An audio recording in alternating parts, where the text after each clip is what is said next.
This is Reviewer03, bringing you yet another video on Screw Attack's Death Battle Goku vs Superman. Why again? To give hope and justice to all those Dragon Ball fans who criticized this biased death battle, made by a bunch of Superman-loving fanboy liars. You see, the calculations of Wiz and Boomstick are very impressive, if you're an uneducated peasant, but they just fall apart when examined closely. Take the so-called gravity formula. Wiz and Boomstick are amateurs who are even too stupid to convert pounds into kilogram correctly. They took Goku's official weight of 137 pounds and divided it by 2.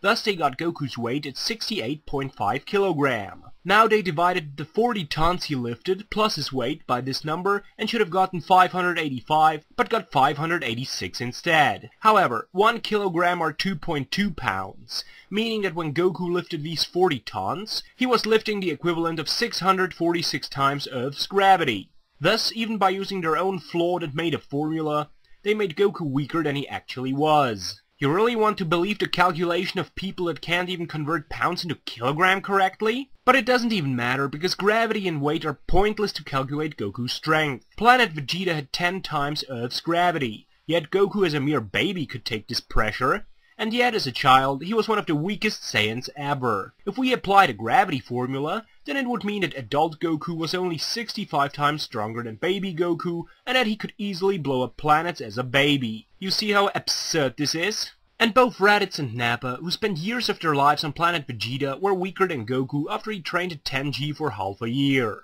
If you still deny the facts, here are some calculations. When Goku came to King Kai's planet, which has 10 times Earth's gravity, he was lifting 1.75 tons, because at this time he was wearing his weighted clothing with a weight of 250 pounds or 113 kilogram. Thus he was training under the equivalent of 28 times Earth's gravity, and thus all the dilettante calculations of Screw Attack crumble into nothingness. After the Frieza saga, Vegeta was training at 300 G. Since his official weight is 56 kilogram, this would equal 16.8 tons. This would mean that he was only 10 times stronger than Goku at the beginning of Dragon Ball Z. And it would mean that Goku got only 23 times stronger between the beginning of Dragon Ball Z and the beginning of the Buu saga. And don't forget Kid Trunks. He could barely take 150 G. Since his official weight is 30 kilogram, this would translate to 4.5 tons.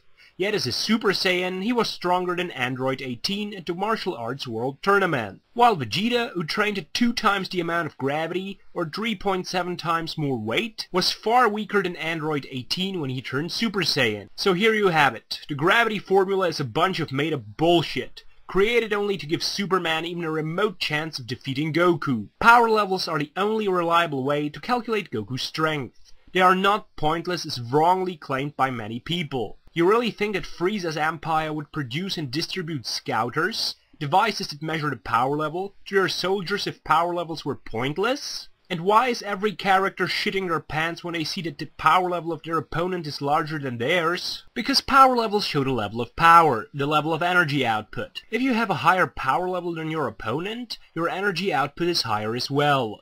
Thus, while the Dragon Ball characters may be unable to lift millions of tons, they can use their ki energy to destroy planets and solar systems, and reach speeds far beyond the speed of light. Keep in mind, at its heart Dragon Ball was a martial arts comedy manga. The fights were important, not the feats. That's why Toriyama never cared about the exact numbers of how many tons they could lift. And as for Superman, so many claims about him are wrong. Just watch my 2 previous videos on that topic. Here I will mention just a few things. In Superman vs. the Elite, the character Coldcast claimed that he hit Superman, quote, "that was like 15 suns exploding into his face." Yet the moon did not even have a scratch, and just prior to this battle, Coldcast was unable to defeat a Godzilla-sized monster on his own. And as for Superman tanking the supernova, the explosion of a supernova travels at 0.6% of light speed.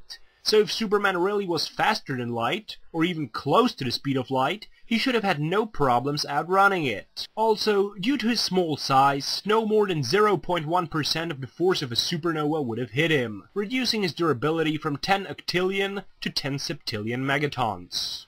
You are being lied to, people. Screw Attack's death battle is entertaining, but it is in no way delivering an objective answer to the who would win question.